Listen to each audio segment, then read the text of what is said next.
और मुझे रात के 2:30 बजे फोन आता है प्रधानमंत्री निवास से कि बात करना चाहते हैं।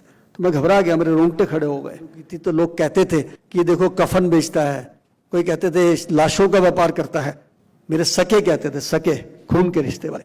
और आज जब मुझे उन्होंने राष्ट्रपति भवन में खड़े हुए देखा तो उनकी आंखें नीचे हो गई और हमारा सिर ऊपर हो गया। क्या हमने इस बात को सोचा कि उस समय एक तबका ऐसा भी खड़ा हो गया था देश में जिसने सारी मानवता बुला दी। यार सीमा पर बैठकर दुश्मन को जब गोली मारता था ना तो एक आंख बंद करनी पड़ती थी, अब परमानेंट बंद हो गई, अब तो टिका टिका के मारूंगा, छोड़ूंगा नहीं दुश्मन का। और जो मैंने देखा है आप सोच भी नहीं सकते, क्योंकि आप तो टीवी देख रहे थे, सोशल मीडिया देख रहे थे। कुछ वीडियोस मेरी अंदर की जो वायरल हुई, न्यूयॉर्क टाइम्स ने छापा, जैसे बीबीसी ने दिखाया। कई लोगों ने मुझे ऑब्जेक्शन भी किया कि शंटी जी आपने सही आंकड़ा क्यों बता दिया। मैंने कहा भाई जो मर के यहाँ आ रहे हैं मेरे शमशान घाट में, वो जहर खा के नहीं आ रहे हैं, वो फांसी से नहीं आ रहे हैं, सब कोविड से मरे हैं। भाई मैं गलत आंकड़ा कैसे दे रहा हूँ।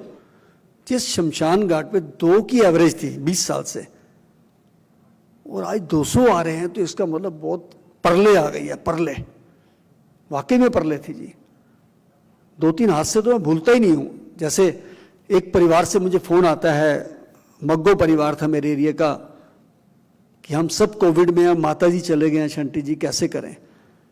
तो मैंने एक टीम बनाई हुई थी, अलग अलग रेस्क्यू टीम थी मेरी, जो घर से बॉडी उठाती थी अलग थी, शमशान से उठाती थी वो अलग थी, सड़कों से उठाते थे वो अलग थे, हॉस्पिटल से उठाते थे, मॉर्चरी से।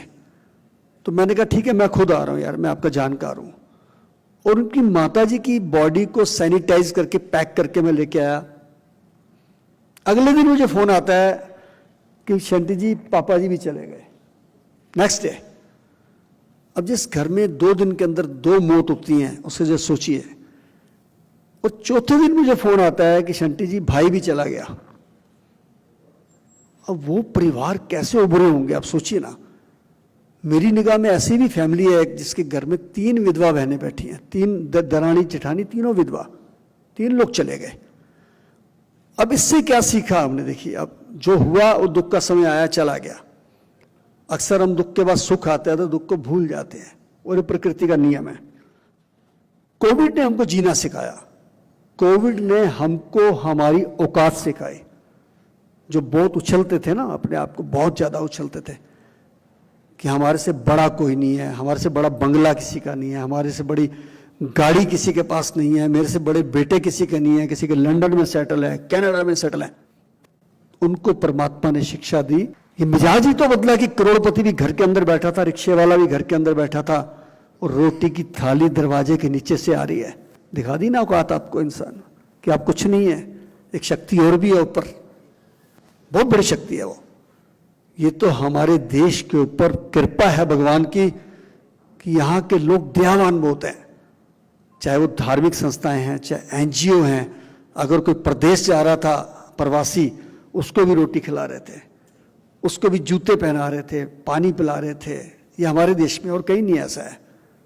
खुशी होती है। लेकिन जरा ध्यान से सोचिए कि जब बच्चे अपने बाप की लाश को लेके घूम रहे थे, जलाने की जगह नहीं मिल रही थी, शमशान घाट के बाद लाइनों में खड़े थे, अस्पताल के बाहर लाइनों में खड़े थे, लैब्स के बाहर लाइनों में खड़े थे, क्या हमने इस बात को सोचा कि उस समय एक तबका ऐसा भी खड़ा हो गया था देश में जिसने सारी मानवता बुला दी। यार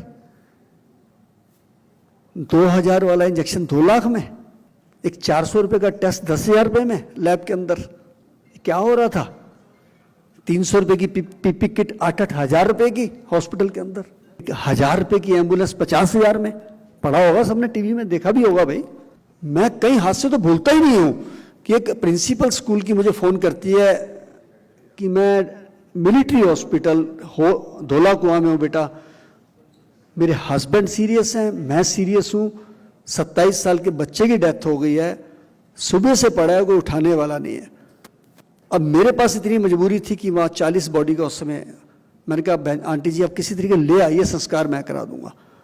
और वो लेके आते हैं मेरे पास, धोला कुआं से सीमापुरी 32 किलोमीटर, एम्बुलेंस वाला 40,000 रुपया। अब सोचिए, इस समय को भूल सकते हैं हम? तो ऐसे लोगों ने उस परले के अंदर भी नाजायज फायदा उठाया हमारे देश का नाम बदनाम किया। अच्छे लोगों ने अच्छा काम किया, बुरे लोगों ने बुरा काम किया। जहां तक हमारी संस्था की बात है, शहीद भगत सिंह सेवा दल की, जो 25 साल से काम कर रही थी, जब तमाम डीएम मेरे पास आए कि शंटी जी आपके पास तो 12 एम्बुलेंस हैं, आप लगा दीजिए ना। कई दोस्तों ने मना किया कि यार कह रहे थे शंटी जी मर जाओगे। मैंने कहा यार 25 साल से सेवा कर रहे हैं देश की, एक मिलिट्री की तरह, बिना किसी फंडिंग के, कोई सरकार से पैसा नहीं लिया, और आज देश के ऊपर विपदा आई, हम घर में सो गए, और मिलिट्री का जवान घर में मर जाए, फौजी तो शहीद नहीं कहलाता है, मरना तो उसको सीमा पर ही पड़ेगा। ये हम तो काम करेंगे, वो हमने नहीं किया, वो शक्ति ईश्वर ने दी मेरे को। मेरे दोनों बेटे, मेरा बेटा लंदन से पढ़ के आया, मास्टर करके आया डिजास्टर में, वो भी लग गया मेरे साथ। उसके बाद मेरे ड्राइवर्स, एक ड्राइवर मेरा शहीद हो गया। 2 बार कोविड में जाके मैं और मेरा परिवार वापस आ गए, भयंकर कोविड में। जब मैं वापस आया, जब मेरा बीपी 35 रह गया था, एक दिन उम्मीद नहीं थी लेकिन बच गया, तो मीडिया मुझे पूछता है शंटी जी अब आपका जज्बा बढ़ा है या कम हुआ है। तो मैंने एक छोटी सी बात सुनाई उनको। मैंने कहा जी करगिल के एक जवान की आंख चली गई थी गोली लगने से। उस जवान से जब पूछा गया कि आपका जज्बा बढ़ा है या कम हुआ है, तो उसने एक जवाब दिया था बड़ा शानदार कि सर मैं तो सीमा पर बैठकर दुश्मन को जब गोली मारता था ना, तो एक आंख बंद करनी पड़ती थी, अब परमानेंट बंद हो गया, तो टिका टिका के मारूंगा, छोड़ूंगा नहीं दुश्मन को। मैंने कहा हमारा भी जो डर था ना, 2 बार हॉस्पिटल हुए हैं, डेथ बेड से वापस आ गए हैं, अब तो मरना ही मरना है, चिंता कोई नहीं है, शमशान में रहेंगे और काम करेंगे। वो 22 दिन मैं भूलता नहीं हूँ, जब मैं बाहर ही नहीं निकला, कुछ खाना होता था तो गाड़ी में चला जाता, थोड़ा बहुत दिल ही नहीं करता था, लेकिन ईश्वर ने शक्ति दी। और जैसा अभी संजीव जी बता रहे थे कि 26 अप्रैल का दिन था, मैं दिन नहीं इसलिए नहीं भूलता कि सबसे ज्यादा बॉडी मैंने उस दिन कराई थी। एक शमशान घाट 176 बॉडी हो चुकी है रात को, 176। मैंने सोचा कोई शायद सिफारिश भी हो सकती है, उस समय सिफारिश से संस्कार बहुत हो रहे थे संजीव जी, लेकिन जब आवाज सुनी तो दिल गदगद हो गया और रोंगटे खड़े हो गए कि शंटी जी आपको हम टेलीविजन पर देख रहे हैं, पूरा देश आपके साथ है, सेवा करिए, जय हिंद। उपराष्ट्रपति जी फोन कर रहे हैं, अक्षय कुमार जी का फोन आया अगले दिन मुझे, शंटी जी सेवा दसो, मैंने मेरे 1.5 लाख सेवा दसो। मैं कहा जी एम्बुलेंस भेज दो, उन्होंने 2 भेज दी एडवांस वाली, अक्षय कुमार जी ने। ऐसे लोग जुड़ने शुरू हो गए, और मुझे तो पता भी नहीं था, सही बोलूं ना, मैंने अप्लाई किया, और 25 जनवरी रात को, क्योंकि 26 जनवरी को अनाउंस होता है, सोया हुआ था। एक मंत्री जी फोन करते हैं, कहते बंधु जी क्या कर रहे हैं? मैंने कहा जी सो रहा हूँ। कह रहे आप सो रहे हैं और टीवी खोलिए, आपका नाम देखिए कहाँ चल रहा है, नीचे पद्मश्री के लिए ईश्वर ने दे दिया है, तो ये उसकी गिफ्ट है। मैं सबको एक ही बात कहता हूं कि ये मेरे लिए पद्मश्री अवार्ड नहीं है, ये जिम्मेदारी है मेरे लिए। ये राष्ट्रपति जी ने जिम्मेदारी दी है कि कभी भी देश पे कोई विपदा आएगी, आपदा आएगी, तो आपको और ज्यादा डट के काम करना है। और मैं वादा करता हूं इस बात का, अपनी तरफ से, शहीद भगत सिंह सेवा दल की तरफ से, अपने परिवार की तरफ से। और ये अवार्ड मुझे नहीं मिला, ये मेरे ड्राइवर्स को मिला है, जिन्होंने मेहनत की, मेरे शमशान घाट पे काम करने वाले कर्मी, मेरे बच्चे, जिन्होंने बहुत मेहनत की। उस समय सच्ची बता रहा हूं मैं आपको, जब कोई बाहर नहीं निकल रहा था, तो अपने बच्चे को बाहर नहीं जाने देता था, उस समय हम शमशान में थे, और ईश्वर ने हमें बहुत शक्ति दी, बहुत इज्जत दी। आज देशों में, विदेशों में, बड़ी बड़ी universities, college, government, even then मैं ब्रह्म कुमारी जा रहा हूँ 2 दिन के लिए, माउंट आबू बुलाया गया मुझे इसी स्पीच के लिए। तो मैं सब जगह एक ही बात कहता हूँ जी, कि जिंदगी में किसी काम को छोटा मत समझिए। आपका इतना सा काम आपको कहाँ ले जा सकता है, आप सोच भी नहीं सकते।